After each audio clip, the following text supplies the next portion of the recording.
You're listening to Last Word Radio, where you get the last word.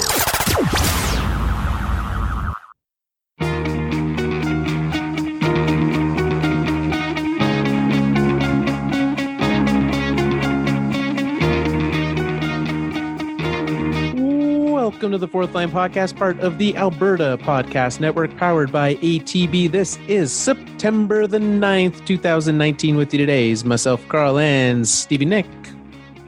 Carl, summer is over. It's time to get down to business. Happening. You have a hockey game on as we speak. I do. I've been watching hockey this weekend. How's it been? What can you remind us what it's like to watch hockey? I mean, it's the prospect tournament, so it's sloppy hockey, but it's hockey. It's nice to sit here and watch players slap the puck around and try to score. Yeah. Because that's what's happening. Absolutely. That's pretty much it. It's a lot of, trying to get used to systems. Because it's not the full coaching staff, or is it? No, actually, I don't know what other teams are doing, but for Detroit, they're using their AHL coaching staff. Okay, which makes sense. That's where a lot of them are going to end up. So, yeah, and I'm sure the NHL coaches are up in the stands or in the box somewhere watching. Yeah. They would be foolish to not consult maybe with the big guys. Yeah. Like, hey, what do you want? Just do your thing.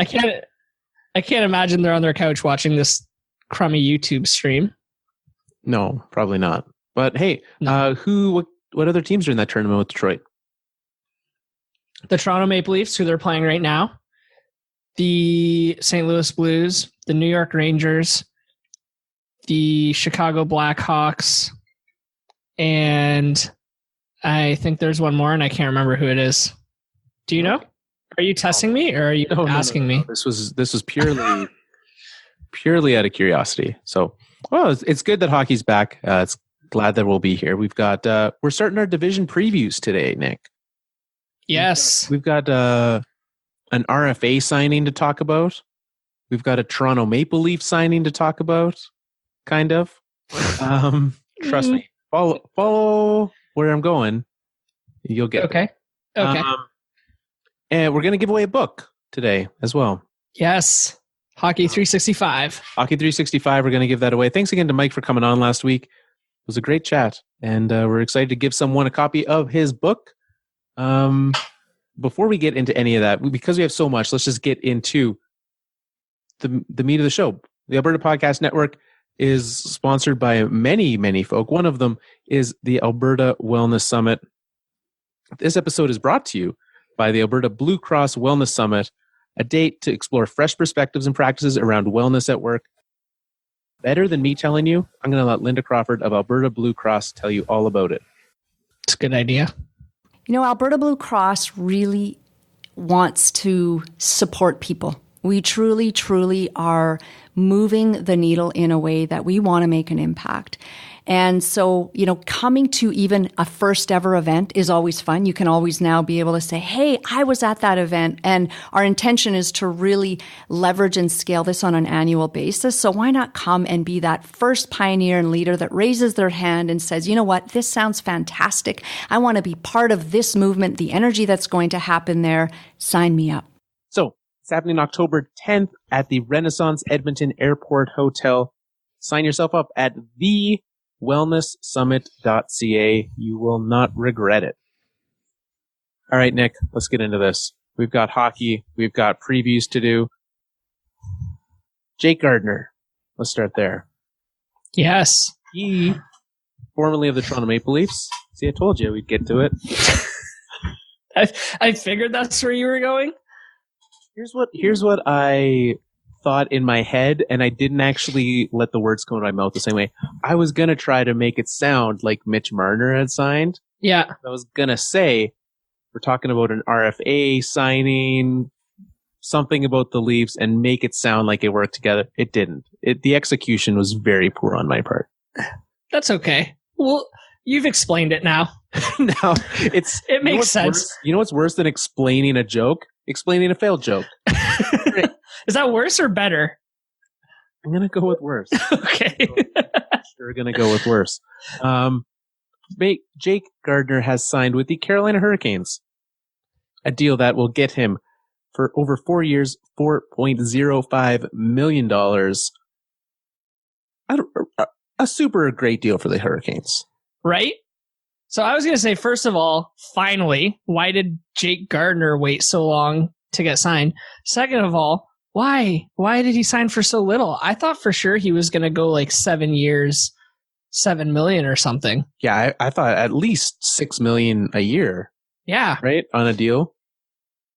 And especially if you're taking a shorter term, like 4x4 is crazy. The reason I thought or assumed that Jake Gardiner was taking so long to sign was because he was leaving that door open of a Toronto return if Mitch went somewhere else. Well, I think that's what everybody thought. But Yeah. if all it was going to take was $4 million a year to sign him, like how much is Gardiner slated for right now that they can't fit that one in? Well, as of right now, the Toronto Maple Leafs, I mean, if you look at cap friendly, the Leafs have zero cap space. So he's projected to take up all of their zero cap space. In Europe. In Europe, yeah, when he's playing in Sweden. Right. But a fantastic deal. The biggest thing with the Hurricanes now, they have a shockingly full, they already had like a very good defensive core on this team. Yes. Right? So you've now added Jake Gardiner to Jacob Slavin, Dougie Hamilton, Brett Pesce, Justin Falk, Trevor Van Riemsdyk, Hayden Fleury. Like someone on this team is going to, there's now 5 players making $4 million or above just on defense. And then they have plenty of cap space. That's not an issue. Oh, they did. They're looking like they're going to be using some of the old restricted free agent, or not restricted free agent, injured reserve money, right? Does someone leave though from this? I know there have been rumors and talks about things, but well, that's what I was just going to say. I think Friedman reported today that they're getting close to sending Justin Falk to Anaheim. And that's for for Case. Case, yeah.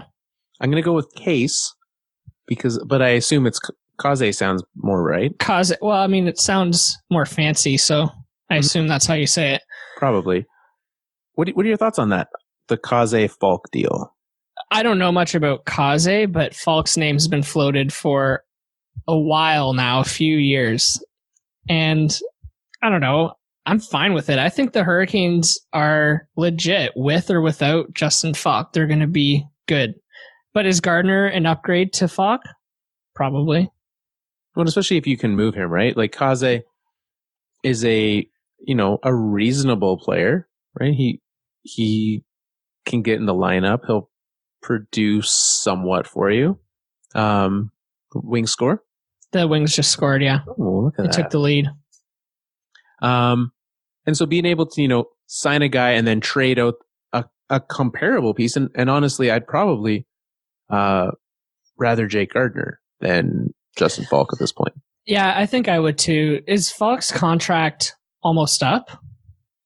Yeah, he's got, this is his last year. Yeah, I mean, like I said, I don't know much about Kaze or Case, but what is Anaheim hoping to get out of Justin Falk in a year? Maybe they want to flip him at the deadline. Which, you'll probably get, there's been, like you said, talks of Carolina trying to move him for years. Yeah. And haven't been. And we've seen, a lot of that in the past. And so is Anaheim, and we're going to be previewing the Pacific Division. So we'll get into what Anaheim has later in this episode. But for me, I'm Anaheim, and I'm like, unless they think that they have a chance to sneak in the terrible Pacific Division, there's no real reason to be giving up a controllable asset for 1 year of Justin Falk. Right. And then even if you're going to extend him, are you at a position in, they're not that competitive right now.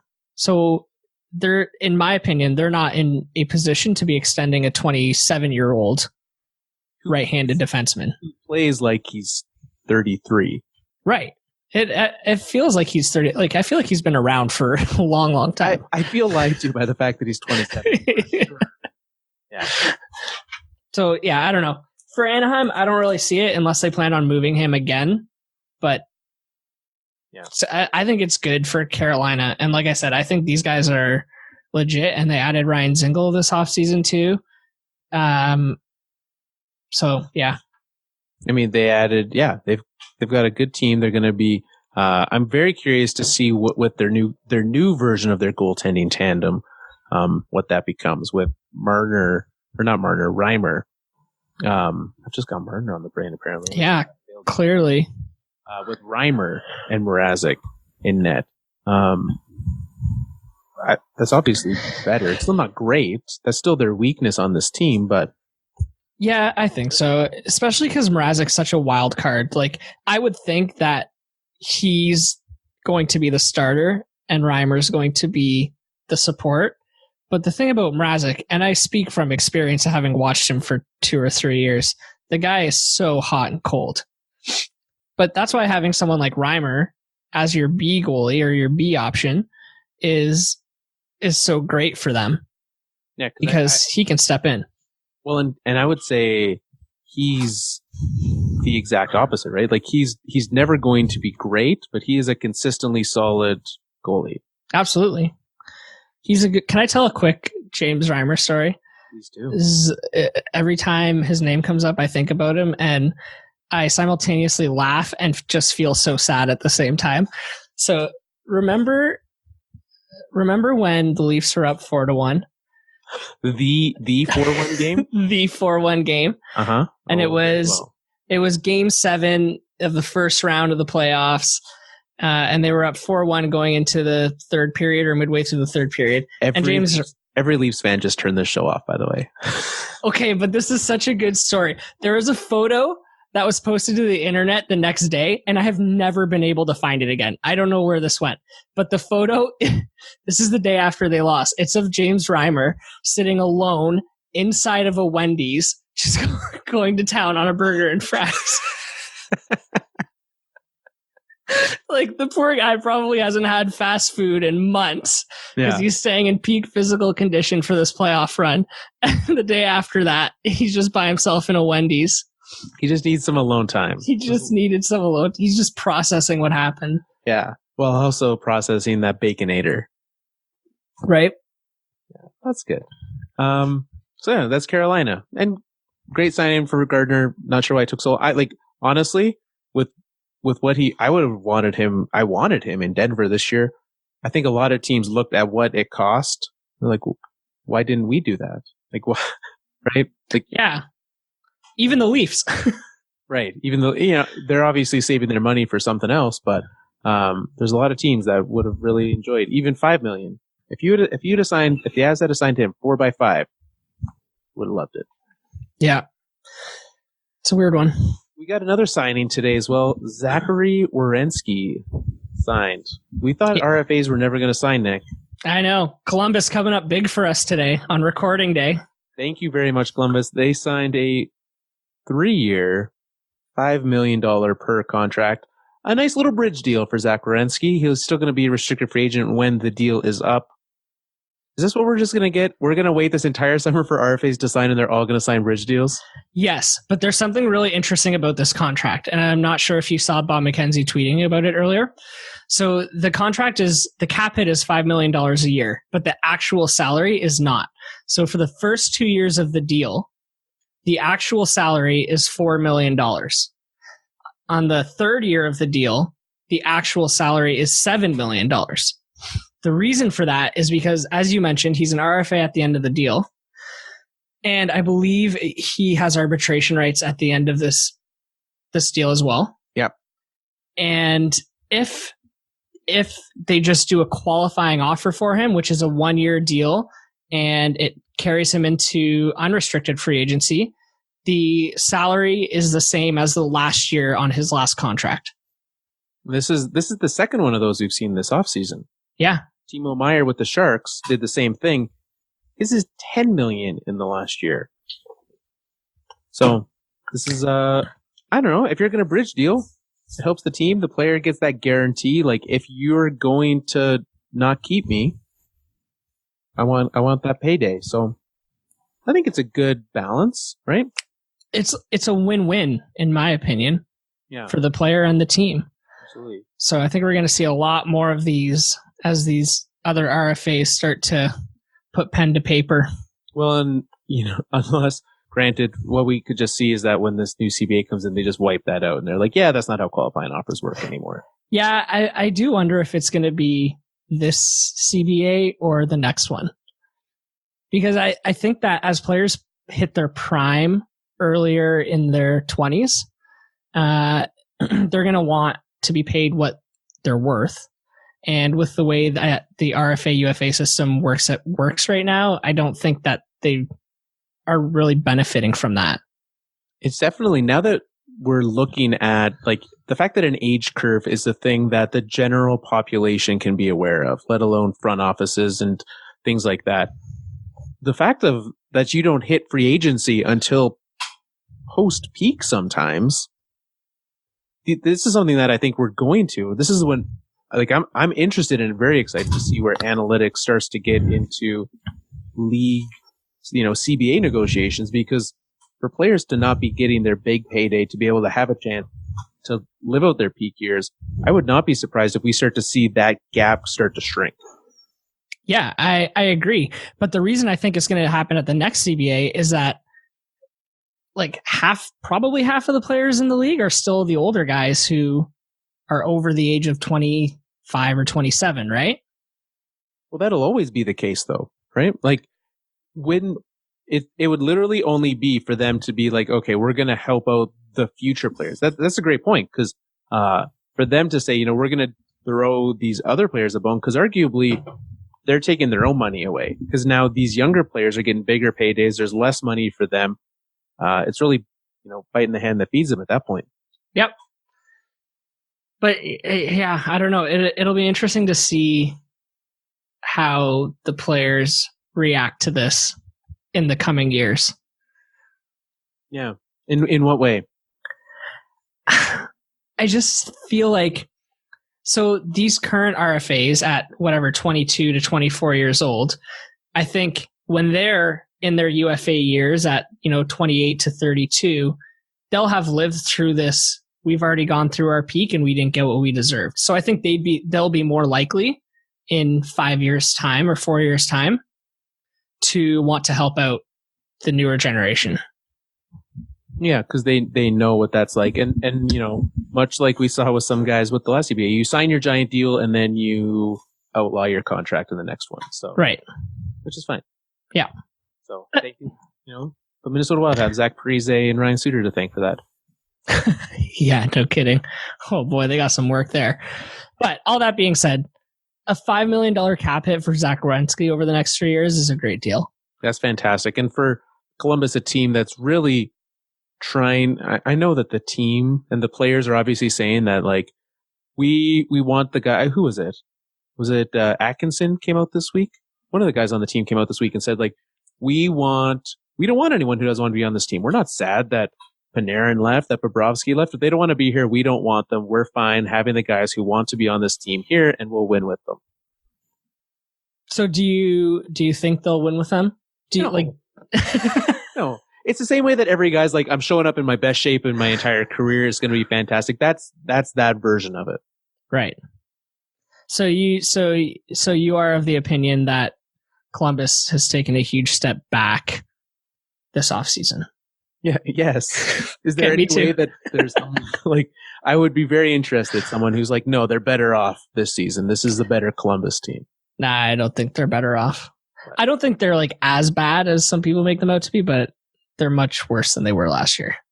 Yeah, absolutely. And especially like that's a tough bunch of teams they're going to be playing against. So yeah, that's not, we'll get to Columbus in a different preview.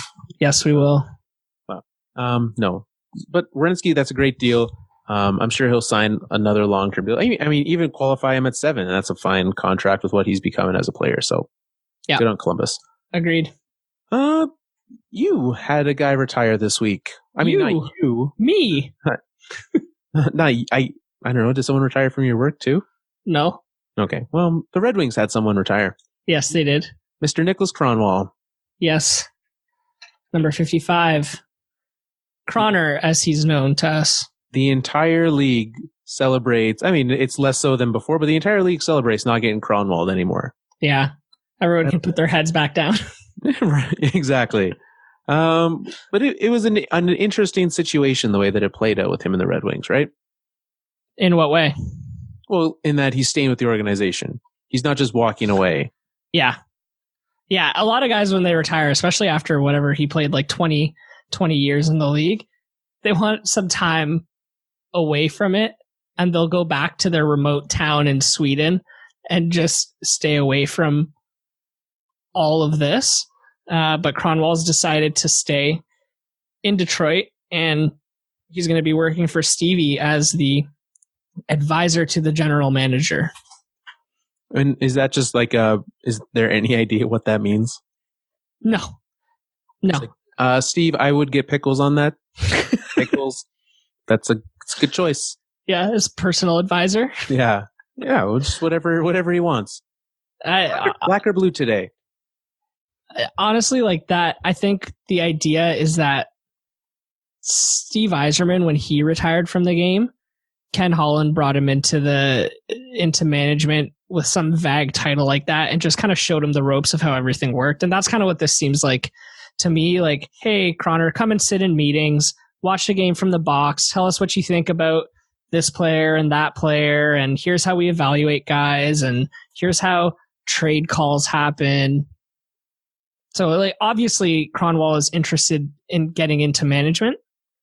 Right. It's like it's an internship program. Kind of. It's an unpaid internship. You're welcome. I doubt it's unpaid. Well, I guess it's less than he would have been paid actually playing this year, I would assume. I hope so. Can you imagine that's how they're circumventing the cap this year? Before too long, we'll have player coach Nick Kronwall out there. Oh, buddy, don't tease me. But it's never too late. It's never too late. He should come back. And you know what? The guy he's 38 now. He played 79 games over the last 2 seasons. 79 games per season. Oh, okay, yeah. Yeah. That's fantastic. And he's had, a hard time with his knees and his back, and he's had all those injury problems, but he's been there, and he's been pretty consistent on the back end for the Red Wings. Yeah. And, certainly a career with the Red Wings, lots of success, lots of wins, and lots of great things to celebrate there. And you don't have to leave him, right? He's still going to be around. So, you have been known to dabble in the side of marketing. Have you not? If by dabble, you mean 9 to 5, 5 days a week, then yeah. yes. When you're not here or watching Red Wings games and writing about it for Wings Nation, that's what you spend most of your time doing is marketing. Yes. Have you ever really done any case studies on sports leagues marketing? I haven't. No. Because your industry, we won't get too much, but it is different than this. But there's some synergies between the two, but sure, it's pretty different.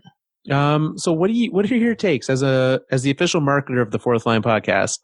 What's your take on this hot take strategy the NHL has come up with this week for marketing? What, this Think Differently campaign? The Think Differently campaign, the no soap opera campaign they ran 3 days before that. Yeah, I think they've got a wildly inconsistent agency. It feels like it's like they hired they put it out for tender and they got 2 things back, and without even thinking, they just ran both of them. Yeah. It does feel like that. Or maybe they got 2 different account managers on there. I don't know. That was a weird one. I think the soap opera one was super tasteless and classless. I thought that one was kind of dumb. I just didn't get it because, literally, I would love if there was more drama in the NHL. These players are so boring sometimes. There is no drama, and I want it. I want more. That's not drawing me in. It does kind of seem like they're doubling down on the boring hockey persona, right? Antonio Brown just did some of the craziest things anyone has ever done as a professional athlete in this past week, managing to get released from a team just to go back to the team he always wanted to. And the NHL's Yeah, there's no drama here. Well, no one's paying attention because that's why. Yep. Yeah, that was a weird marketing campaign. And then on the flip side, we do have the Think Differently campaign, which I don't fully understand the slogan for it. But we've got these ads, right? We've got William Nylander and 3 guys the rest of us had to Google to figure out exactly who they were. I'm still not. I don't know who they are. Do you know who they are? I know who 2 of the 3 are. We've got Kokoniemi is in one of them from the Habs. One is Barkov, and the bearded gentleman. I have no idea who that is.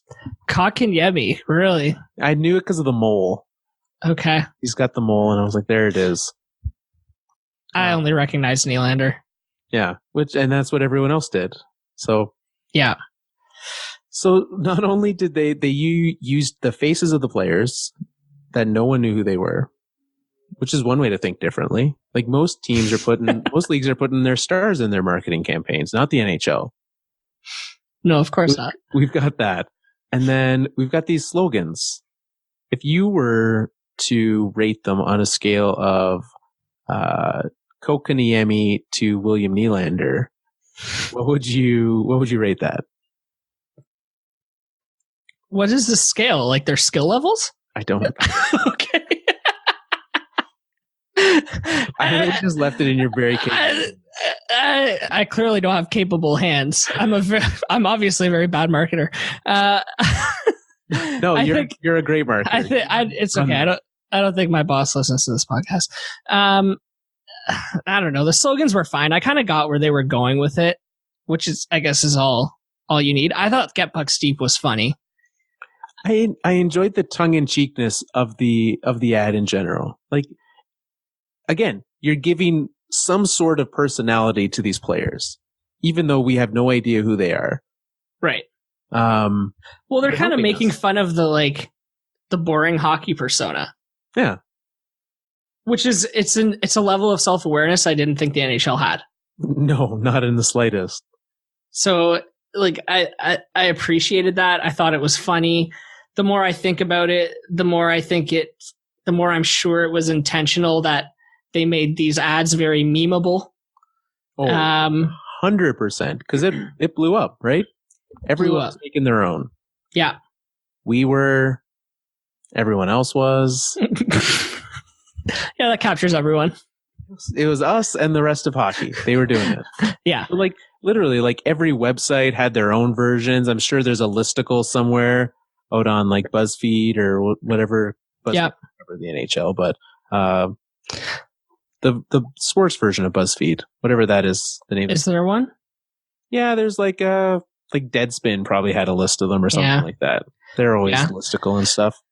The one thing I will say about this thing is that a business the size of the NHL, they don't do guesswork marketing. Everything they do is intentional. So, and it's all based in research. So they probably had some research somewhere that told them that, hey, people who watch hockey, it's probably Nielsen data, to be honest with you. People who watch hockey don't watch soap operas. They hate soap operas. Which is fair. So therefore, that's where that ad comes from. We don't like soap operas. We like hockey. And I mean, I think it's fair and a reasonable strategy to rip on the thing that your fan base doesn't like. Right? But it's just to start there is a weird place to start. Yeah. And to be honest, I find it goes against their messages of diversity and inclusion, and hockey is for everyone except for soap opera fans. Yeah, we don't want you. Yeah, you stick to your daytime TV. Yeah, I mean, they're watching TV during the day, and that's not when hockey's on. So yeah, that's the problem. The one question I did have about the black and white ads is who do you think their target demographic for those ads were? I think 30-somethings with Photoshop. Because they're really young players, but young people don't really know about the Apple Think Different ads. So it's kind of a weird. Yeah. No, I do think intersection. that it was like I think it was literally, like you said, to do something memeable, to just like put it out there, because now everyone sees it. You can see everyone making them, and they're like, why is everyone making these super weird ads? You find it out, you go back to the NHL, and sure, again, being tongue in cheek, you can laugh at how bad the ads are, but yeah, it got them publicity. And I wouldn't say that this is certainly not a bad publicity kind of moment. Yeah. And honestly, for a league that has a lockout every time they have to negotiate a CBA, they obviously don't have a problem with people laughing at them. No. And to start pushing out ads, obviously, the season's starting in about a month, so it's a good time, but to do it while you're waiting for CBA news to come out, just a little distraction, right? Yeah. The fact that we're waiting on players to decide, and we're not talking about it because there's no news from that. Yeah. So should we head to the Pacific? Let's go west. Yeah, let's. I mean, hit the beach. It's probably pretty nice out there right now. Except in Vancouver, because it's always raining in Vancouver. I have been to Vancouver a handful of times, have never experienced the rain. Oh, really? I feel, and Seattle as well. It rained one day, and it was when I was at the baseball game. And what was cool is I got to watch, because they've got the retractable roof there in Seattle as well. Yeah. And I got to watch it move in on us, which was a pretty cool thing. Neat. How long does it take to close there? Probably 20 minutes, I want to say. Yeah. It's about what it takes here, too. It's huge. I mean, it seems like it should be really easy, and then you realize how big it is to move the roof of a stadium, and you're like, oh, okay, never mind. It's kind of scary, actually, when you're sitting in there and you just see the roof start to slowly close over you, and how slow it moves and how heavy it must be. Yeah. It's a freaky thought. Well, then, at least there, I believe the entire thing is square. So it's not like the Sky Dome, where it's like a shell that keeps like hurtling out. Yep. It's the official, that's what they describe it as, right? Turtling? Turtling. That's what I would call it. Yeah. Well, that's because I've seen someone turtle before. I mean, we've all seen some hockey. We've all watched Bruins games. We've all watched Claude Lemieux, Carl. Nick, come on. I'm just trying to move on. Pacific Division. Yes. Pacific Division. Here we go. Where do you want to start? Do you want to start at the top of last year, or do you want to start at the bottom? Let's start at the top, because my notes get weirder as we go down, I think. Okay. So we're starting with last year's division champion, the Calgary Flames. Is that where we're starting? Yes. Okay. So in all the, should I explain how we're going to do this? So I took 10 minutes before the show and did some really intense preparation for this segment.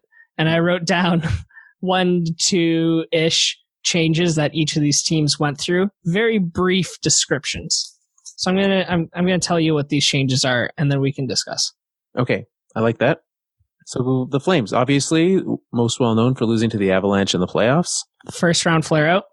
Yep. And then what? Then Neal, Arrow, Lucic. Yeah, it's a rough one. I remember when James Neal shot an arrow into Milan. That was arguably the highlight of my offseason. I'm sure that's what a lot of Flames fans felt like. Yeah, went through their hearts. Yeah, that arrow when this trade happened. Yep. And then my other note was goalie ? ?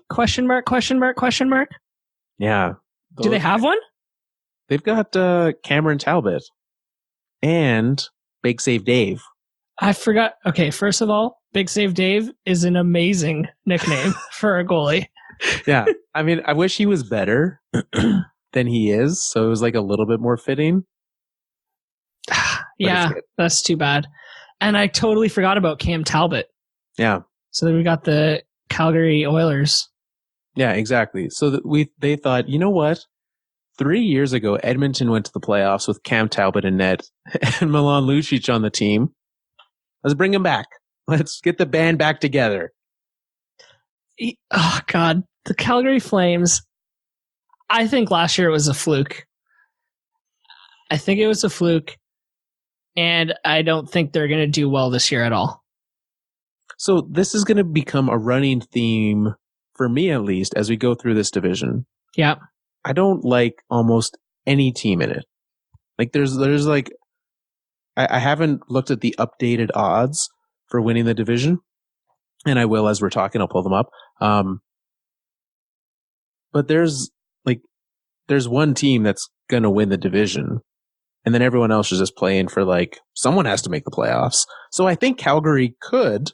They have a lot of good pieces, but they misused James Neal and managed to make the playoffs in spite of it. They now downgraded James Neal. Cam Talbot is, I mean, at this point, like old Mike Smith, he's not going to get better this year. Cam Talbot's a functional goalie. Maybe Riddick can become something better. That's what the Flames are hoping for, right? They split time off. I don't know. They need a good goalie. For this team to be successful, they need a good goalie. They need someone to carry them through. Here's my concern about the Calgary Flames. I'm looking at their roster. I think they have one elite player. Is it the guy that just won the Norris? No. Okay. Would you call Mark Giordano elite? I mean, he just won. I would hesitate, but he just won the award for best defenseman in the league. Like whoever else, like if you're putting Johnny Gaudreau, who I assume is the one you're saying is elite. Yes, that is who I'm saying. He's not coming anywhere close. He never has. He's not coming close to winning the Hart Trophy this year. He's not going to win any sort of hardware. They've got one guy who is. 35-year-old Mark Giordano? It's 35-year-old Mark Giordano. You think... Okay, so he had an elite season last year. Do you think that next year, as a 36-year-old, he's going to have it? I don't see it. I don't see that one being repeated. I don't either. I don't think he's going to, but I would say that he's going to be fine, like top 10 potentially. I do think he's very good. But yeah, he's going to be worse. I just don't think like Johnny Gaudreau. Sure, but we saw come playoff time that he just disappeared. And that's not, and again, huge problem. Right? And a very small sample size. To look at 7 games and be like, that player's not elite because of that is foolish. And I just did it. So who cares what I think anymore? But I've just not seen him take that like elite step. Sure, I would say he's the best player on this team though. Oh, easily. Okay, but so let's say that they all agree that Giordano's elite if you'll agree that Gaudreau's elite. Sure, we've now got 2 elite players. I'm fine with that. Is 2 elite players enough to be competitive in the playoffs? In today's NHL? But it's enough to get into the playoffs in the Pacific Division. Fair. Yeah, I just don't know if I want to agree on Mark Giordano's status. So, if I agree that Gaudreau's elite, will you agree that Giordano's elite? I take it back. They have 0 elite players. There we go. Okay. And is 0 elite players enough to get you by in the playoffs? No. Okay. I don't know if they're going to be in the playoffs. I don't think they will. I would say that they probably finish, I would slot them in 3rd, maybe 4th in this division. I'm going to be bold and say 4th. I like that. No elite players in the division. Next up, coming to you live from San Jose, the San Jose Sharks. Okay, what did they do? Buy Pavelski and more Carlson. Which seems like, if you're keeping anyone, they kept the right guy. Did they not? Yes. Yes. Okay. I agree with you. My concern with the Pavelski thing is who are they replacing him with? It's a very good point, right? So they've now have signed very long term for very big money. They've got Vlasic, Brent Burns, and Erik Karlsson on defense, right? Yep. defense was not a weakness on this team. Nope. By any means. Now, they're hoping to be able to have guys like, I don't know, replace Pavelski. That is the thing, right? Because so Logan Couture obviously is going to have way more on his shoulders this year. Yeah. But we also saw them survive for a significant portion of time without Pavelski in the playoffs. And throughout some of the regular season, right? Like he was able to, they were able to win without him there. And so I personally look at that and I'm like, they did it before, they did it last year. This team is able to win without him, and aging Joe Pavelski versus slightly less aged Erik Karlsson, that's a win. He still played in 75 games last year, and he scored 38 goals. A goal every 2 games is a pretty good pace. Yeah, I just like that. Like when I started looking at this, because I kind of thought the same way, like Pavelski, whatever. And then you start looking at it, like he put up a lot of goals, a lot of points. The guy's a workhorse. I think they're going to miss him sorely next year. And they didn't do anything to offset what he brought to the table. Right, because they spent all that money on Erik Karlsson. Right. So, for example, one spot that I think they did miss Pavelski was the power play last year. Right? Mm-hmm. That struggled. And so now you're going to have to, this trend of NHL teams having, the 4 forwards and a defenseman out there, this team might just end up shoving out all defensemen on their first unit. We're going to have, I mean, at the very least, you put Burns and Karlsson together on that top unit. Yeah, I was going to say Brent Burns is basically a forward. Right. And Erik Karlsson can be at times too, right? Yeah. I mean, Burns came in as a forward, so that's, so I don't know. I think that there is still success. This is the team that I think wins the division, and I don't think it's close. Even with Pavelski gone. I agree. I think they're going to win the division. Excellent. Because, in all honesty, all the top teams got worse this offseason. It's not until we get to the bottom, which the bottom teams better get better. In the Pacific? In the Pacific. Okay. Am I? We'll get to them. Okay, let's get to the. Let's go next. Vegas. Vegas. They finished third in the division, correct? They did not have a long playoff run this year. And they said penalty kills terrible. Oh my God. I actually forgot about that until this minute. Yeah, that's what knocked Pavelski out of the playoffs, was that penalty. Yeah. Oh, I forgot about that. What a wonderful game. They didn't really change that much in the offseason though. They got rid of Eric Holla, I believe, and they got rid of Ryan Reeves. Mm-hmm. So yeah, not huge pieces.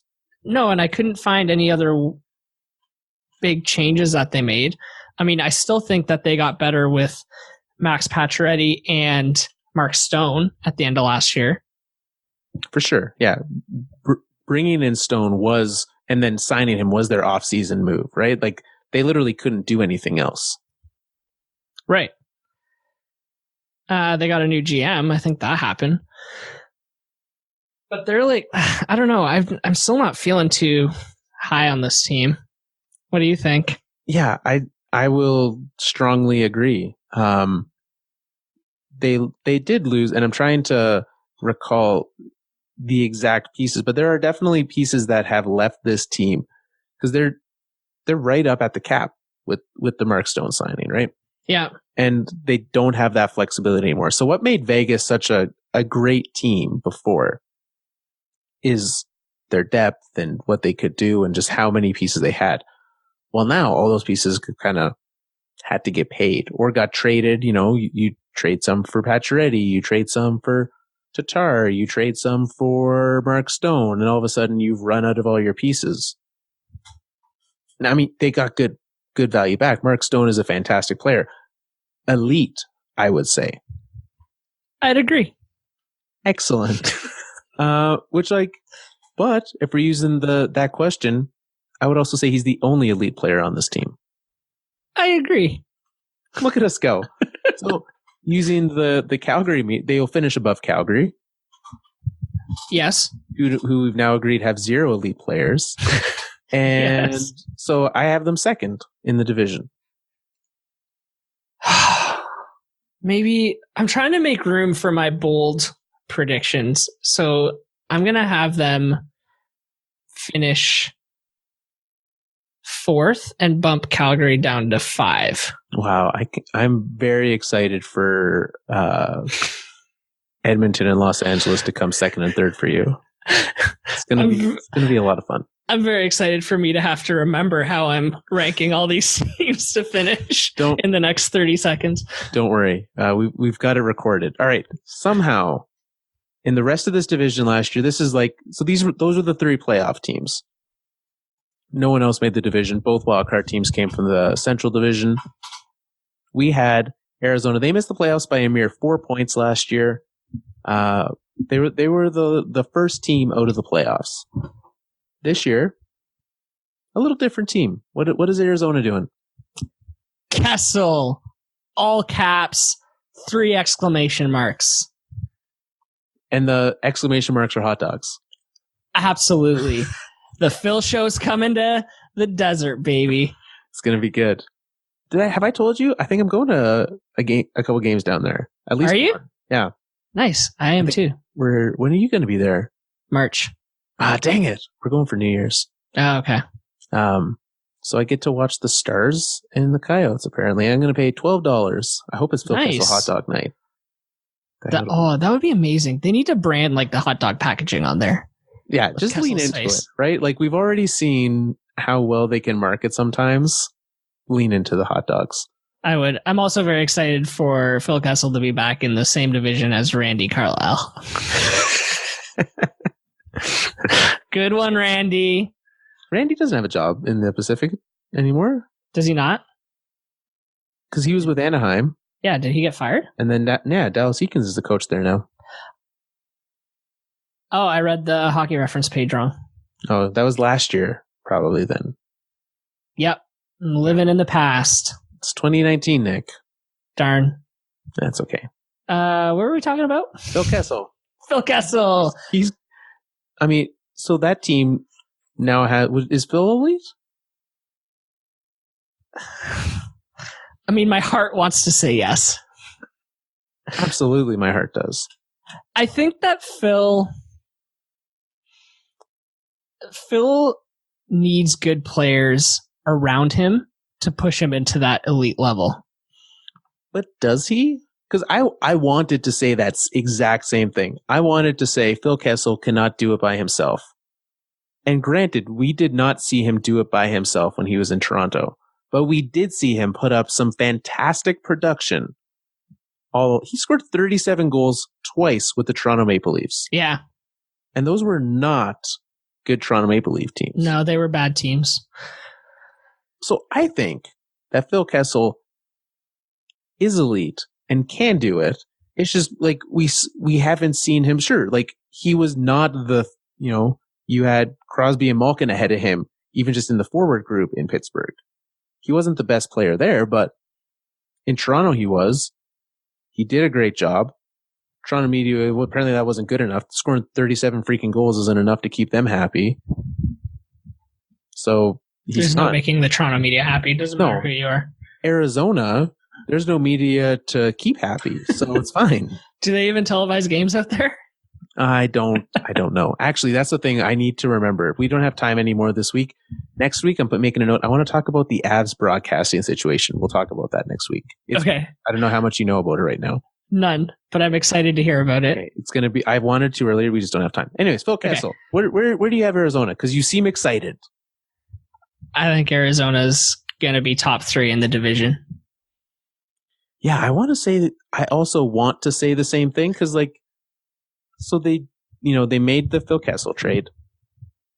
Antti Ranta managed to stay moderately healthy last year. Yep. Did well for himself. They now have probably my 6th favorite player in the entire league on their team. Are you supposed to rank them that low? How far down do you go? Like 3, maybe? Okay, well they have Carl Soderberg now. Okay. So they've got the power of the Carl, so that's going to help them. Right, of course. I see very good things for them. Some of these like offbeat players. I mean, we didn't talk about this. Clayton Keller signed a contract too. That was a bad one. Well, was it though? We don't know. It's too soon to tell if it was a bad one. I guess when you're looking at what some of these other guys are getting out of their RFA deals, Clayton Keller for $7 million seems a little steep. But hey, maybe he blows up this year with Phil Kessel on his side. Yeah, I mean, they obviously think he can be way better than what he's shown. Yeah. And if he proves to play at the level that they think he can, then that deal could look like a steal for them. It very well could. We just haven't seen that yet, so I think he needs to take a huge step forward. I just don't like signing guys to contracts like a big money, big term prove it contract. Maybe just sign them to a short prove it deal. Yeah, I agree. It's an interesting one, especially with how much they swear by their analytics. For them to say like, well, we believe he can do it it's an interesting situation. Yeah. I would also, they missed the playoffs by 4 points last year. They got better in the offseason. Galchenyuk versus Kessel, that's been the fight for sure. I would say this team is the 3rd playoff team. I am going to put them at 2nd behind San Jose. Well, I'm real excited. We've only got 4 teams left, and Nick hasn't picked his last playoff team. Here we go. Number 5 last year. Is it these guys? It's the Vancouver Canucks. You have the Vancouver Canucks in the playoffs. I do. That I think is gonna be my bold one. With Arizona. I think they got better than they were last year. I think Elias Pettersson is only going to be better this year.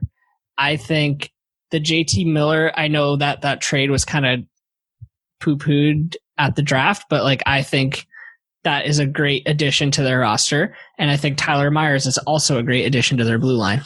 I agree that the JT Miller trade was good.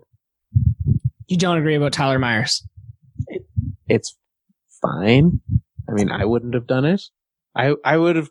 If you're telling me I could have Tyler Myers for $6 million a year for 5 years, or I could have Jake Gardiner for 4x4. Okay, fair, but obviously Gardiner wasn't open for business back when this deal happened. So maybe a little patience next time, Vancouver, and then I would have been happier. Maybe you don't saddle up with the first defenseman and roll into town. He's a big boy though, big body. He is, and they like that. I just think that. Look, I don't think that objectively this team is very, very good. I think they're going to be the sneak into the playoffs team, the one that nobody really expects. They're going to be next year's Calgary Flames. I mean, without like them winning the division, unless you have the win. Are they beating San Jose? No, I have them at number 3. Okay. I do agree. This team is better. Even like Quentin Hughes, a full season of him, that'll be nice. I forgot about him. You got Jordy Ben. He's going to be like a back end defensive guy, which like he's a good back end defensive guy to have. You've got I love me some JT Miller more than I probably should. Yeah. Just like even when his time in New York and Tampa, big fan. It's like their bottom 6. I still don't like. And the Flames showed you can have a terrible bottom 6 and still may win this division. So, well, I mean, that's the other reason why I have them so high is because the rest of the division is just bad. It's true. So I have them. I would probably have them 4th or 5th, fighting with the Flames. So I've now moved the Flames all the way down to 5. By the way, like I started with 3 and 4, and now I'm like maybe they'll be 5th. Let's put Vancouver 5th. Okay. Here we go. Still got them at 3. Who's next? Next up, the Anaheim Ducks with Dallas Eakins. What else has happened in Anaheim this year? They got a nice young coach, but they do not have a nice young roster. Well, they said goodbye to Corey Perry. I think they said more like good riddance to Corey Perry. Sorry, bud. Cue that Green Day song. And they said, did they say goodbye to Ryan Kessler, or did they say goodbye to him last year? Couldn't remember. No, they have not said goodbye to Ryan Kessler. He's still on the roster? Yeah, Ryan Kessler's got 3 more years on his deal. No, Anaheim. Oh no, this is bad. They also did not, other players they didn't say goodbye to. They didn't say goodbye to Ryan Miller. He's still on this team. They didn't say goodbye to any of their defensemen. They're still all on this team. Really, they just said goodbye to Corey Perry, and that's all they did this offseason. They're like, and we're done. I mean, it was a big move for them. It was a big move, but it's not. There's so much more they need to do.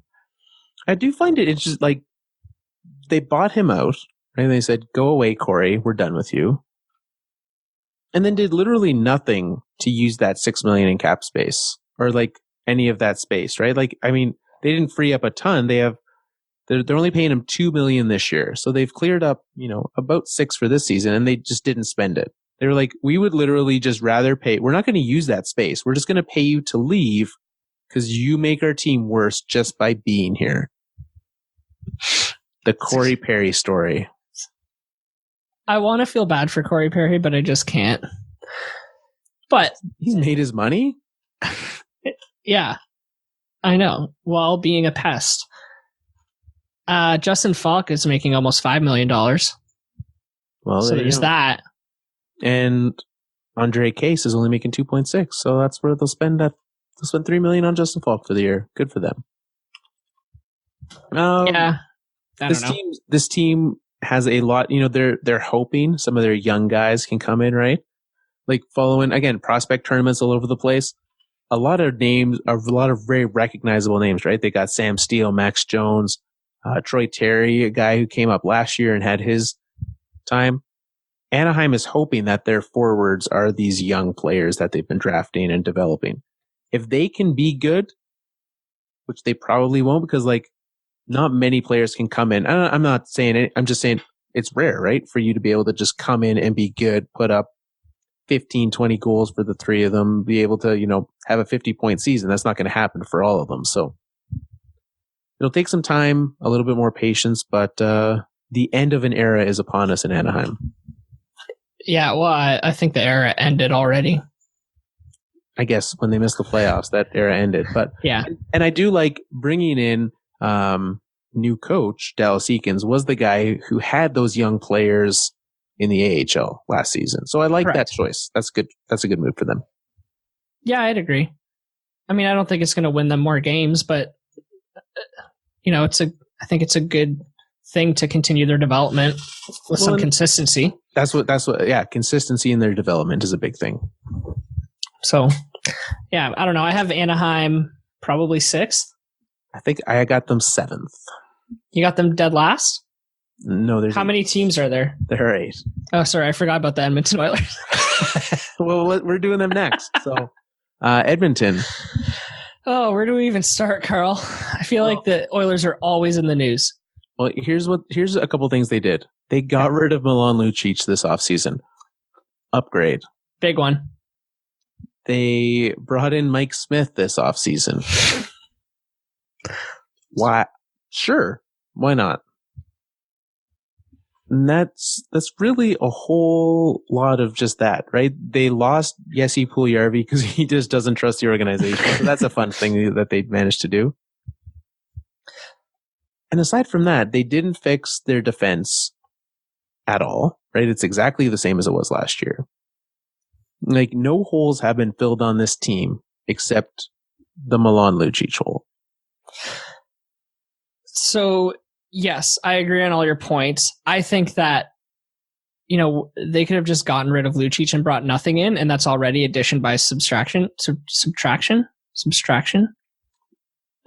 I'm in marketing, not math. Yeah. But the fact that they added James Neal as part of that is amazing for them. Yeah, absolutely. I think James Neal is going to have a big old bounce back season. James Neal of 10 seasons in a row of 20 goals? Yeah. He's going to get 20 this year. I agree.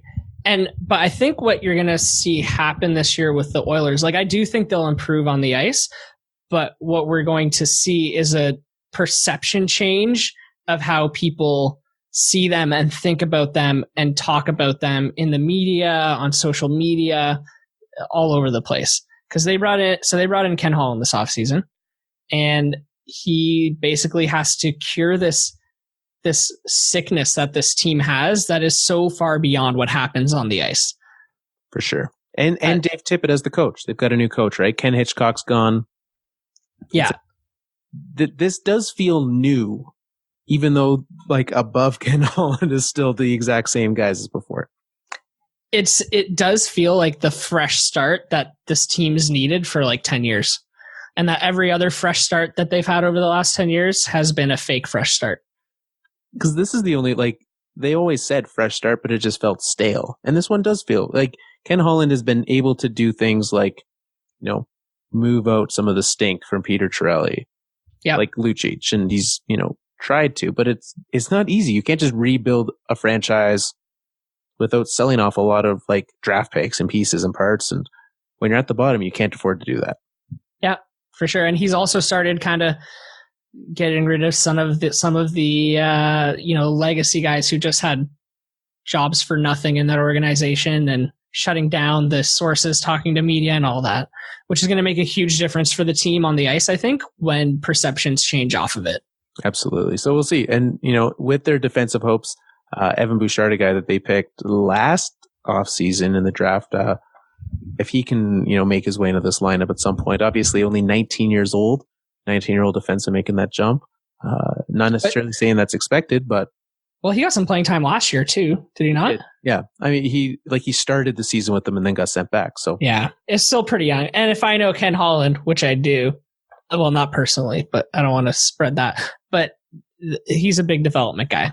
They will take their time with some of their young players. Would you say to a fault? Yes. Okay. He got better. He did get better over the last few years, but yeah.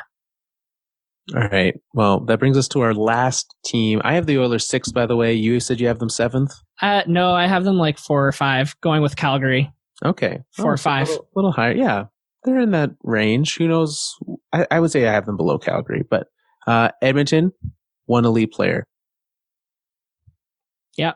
Draisaitl, you don't count. I was just about to say Draisaitl. You can say that. It's Connor McDavid. Yeah, it's not even. And half of it's just because I'm so sad for him.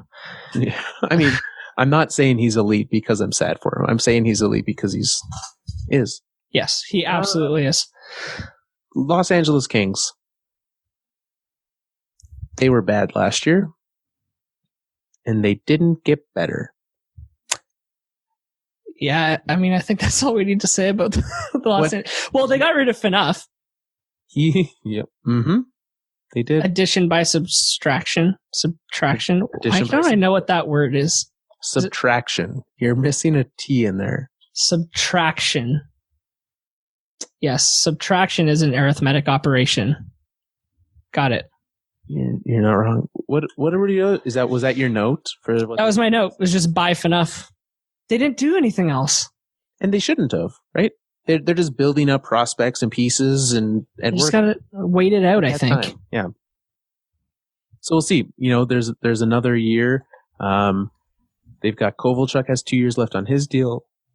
Jeff Carter has 3 years left on his deal. These are guys who will not be with this team much longer. I would not be surprised to see either of them move this year. No. John should go. Just anything that's not 20. I mean, you can't move Drew Doughty. He just signed. But everyone else on this team who's over 28 can go. Yeah, and should really. Even if you have to retain some salary, who cares? Yeah. Just do it. Just get him out of there. Yeah. I guess you can keep on. I like him. Who? Anze Kopitar. Oh, Kopitar. Yeah, he's good. Yeah. There we go. That's the Pacific Division. We're ready, Nick. So wait, where do you have Los Angeles? Last. Yeah, me too. I have them in 8th. They're aggressively in 8th. Yeah, me too. Good. Maybe they'll win first overall this year. Who knows? It's turns out sometimes even if you have first overall odds, the New Jersey Devils are going to take it anyways. It doesn't matter. Yeah. Not even them, just wherever Taylor Hall is. Stupid Taylor. Let's remind everyone, the Alberta Podcast Network is proudly, how would I word that? They're very happy to have a partnership with Seat Giant. And you go to Seat Giant, especially now that hockey's back, right? You're like, you know what I want to do? I want to go check out a preseason game. And you're like, tickets are cheaper. It's a time to go see some folks. Maybe your favorite elite player will play that night. Maybe he won't. He probably won't. I remember last year I went to see the Sharks, and they left literally everyone in San Jose. Like Pavelski, Carlson, Byrne. It was like Timo Meier was the best player on the Sharks that. That happens to me every year. Yeah. But if you want to experience that, you can go to Seat Giant. Use promo code APN and save 5%, which is a great deal because no one else is giving you that deal. So head on over there. You can do that. Concerts, football, NFL's back. If you're a CFL fan, you can do that. Head on over there. Make it happen. fourthlinepodcast.com. And Nick, before we forget, it's time to give away a book. Yes, let's do it.